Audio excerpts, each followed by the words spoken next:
Hey guys, Courtney here with Courtney's Customs, and today I'm going to show you how to do a vinyl wrap and reverse glitter ombre. It turned out so pretty. I absolutely love it. The vinyl is from Vinyl Cottage. I got it at the Tumbler Invasion event. Oh my goodness, I'm obsessed with her vinyl. All of it is so pretty, and I hope you guys love this as much as I do. Let's go ahead and dive right in and get started.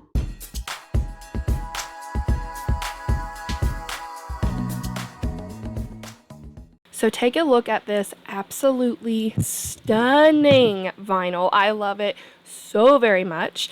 And what I'm going to do first is take my 20-ounce skinny from Maker Flow Crafts, and I'm just kind of giving myself like a rough estimate of how I need to cut this, like the size and everything, just so I don't waste a bunch of vinyl, because I don't want to waste this at all. So I'm just giving myself like a rough estimate trimming. And notice I'm not trimming like the size of a full vinyl wrap, and I'm starting like, I don't know, like 2 inches or so below the very top, because that's where the reverse glitter ombre is going to go. And I'm calling it a reverse glitter ombre because I feel like most of my ombres, or ombres in general, go from the bottom up. This one is going to go from the top down. So just something a little different. It turned out really beautiful, and I'm just really excited to share this with you because it came out so stinking pretty. So now this is about the size that I want it to be. It looks great. Now I am going to be slowing this part down back to normal speed because I feel like it's really important, especially if you've never done a vinyl wrap before. So what I'm doing is pulling back about 1.5 inches, 2 inches of that backing and cutting it off to create myself an anchor. I'm going to be using that anchor to make sure that I put my vinyl on nice and straight. So you can see where it's not sticky and I'm able to remove it. That's where I'm wrapping it around first, just to check and make sure that I'm lining everything up good and straight. And then when I'm confident that everything's going to go around nice and straight, that's when I will fully commit and start pushing that sticky side down. Now this vinyl is really good quality, so if it still wouldn't come out straight for some reason, I would be able to lift that sticky part up and try again. So I'm just going to go through with my hand. You can use your hand, you can use a squeegee, whatever you prefer, but I'm just rolling and pushing down that vinyl. And as I'm doing that, it's rolling and kind of like peeling away the backing of the rest of the vinyl. And now I've got it on super straight, not a single wrinkle, no bubbles, nothing like that. It looks perfect.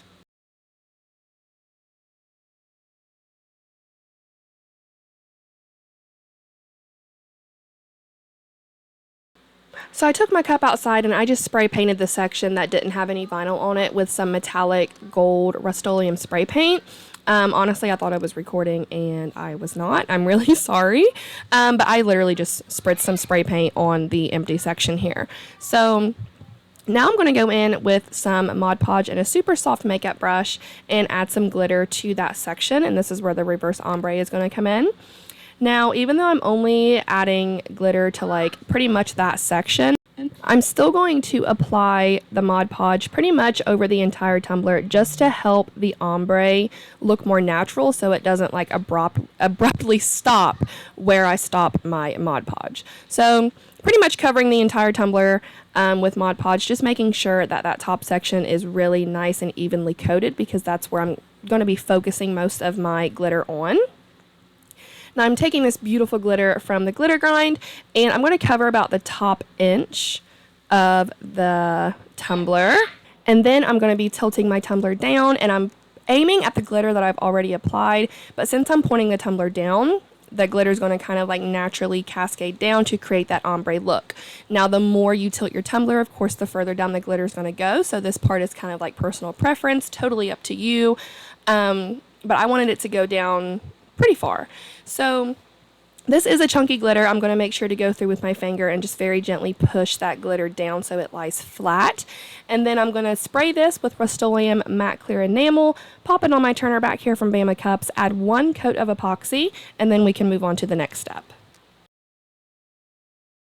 So now this is the next day. I have 1 coat of epoxy on my tumbler. I'm just going to go ahead and take some black apple barrel acrylic paint and just paint that bottom, because of course I don't want to leave that blank, and I plan on just adding some black glitter to that, just to kind of pull everything into place. Like, I don't want anything like too super bright and vibrant to really like stick out like a sore thumb, I guess. But the black also matches the tumbler, the vinyl, so it turned out really nice. And I'm sorry I'm like super out of frame here, But I'm going to go in with a glitter from the glitter grind called Carbon. It is my absolute favorite black glitter. It stays really, really sparkly. And I'm using that paint as my glitter adhesive and just covering that bottom with the black glitter. And then again, I'm going to let it set for about 15 minutes or so to dry. And then take it outside and spray the entire thing with Rust-Oleum matte clear enamel. And then I will pop it on my turner and add another coat of epoxy.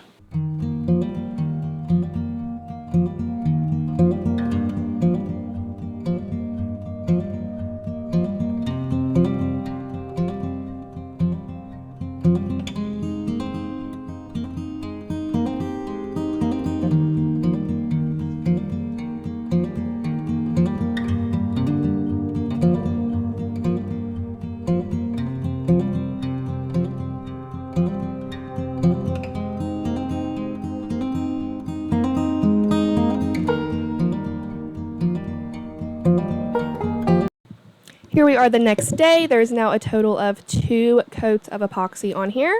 And I'm just going through with my little knife and scraping the excess glitter and epoxy off of the rim before I go in and sand it.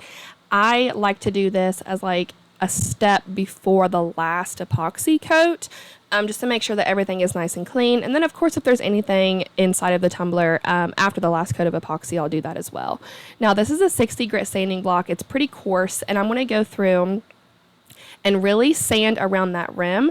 And I am showing just the tiniest bit of stainless steel. You probably wouldn't even really be able to see it if I put it up to the camera, but I'm doing this so the final coats of epoxy will have something to grip onto instead of just kind of trying to hold on to the rim, so to speak. So now it's going to have that little bit of stainless steel to grip onto, so it'll be really good and durable. I'm also going to go ahead and just lightly sand over that chunky glitter just to make sure everything is super smooth before the final coats. I think I've actually put 2 final coats on, but this is a really good final step before the last coats of epoxy as well. So of course it's a little dusty. I'm just going to go through with a paper towel and clean that up really quickly before I add the last coats of epoxy. I also used just a little bit of 91% rubbing alcohol to help me get that nice and clean. So now I'm just going to add the final coats of epoxy after this. Like I said, I believe there were 2 final coats, so a total of 4 over this tumbler. Nice and smooth, and turned out perfect. After the finishing coats of epoxy, this is the end result, and it is so stinking pretty. Everything about this, I love the colors, I love the vinyl.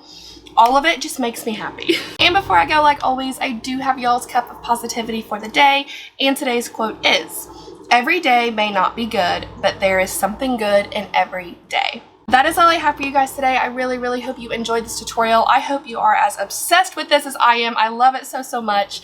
If you guys have any questions, like always, please feel free to comment. Don't forget to subscribe. Be kind, love one another, and I'll see you in the next one. Bye!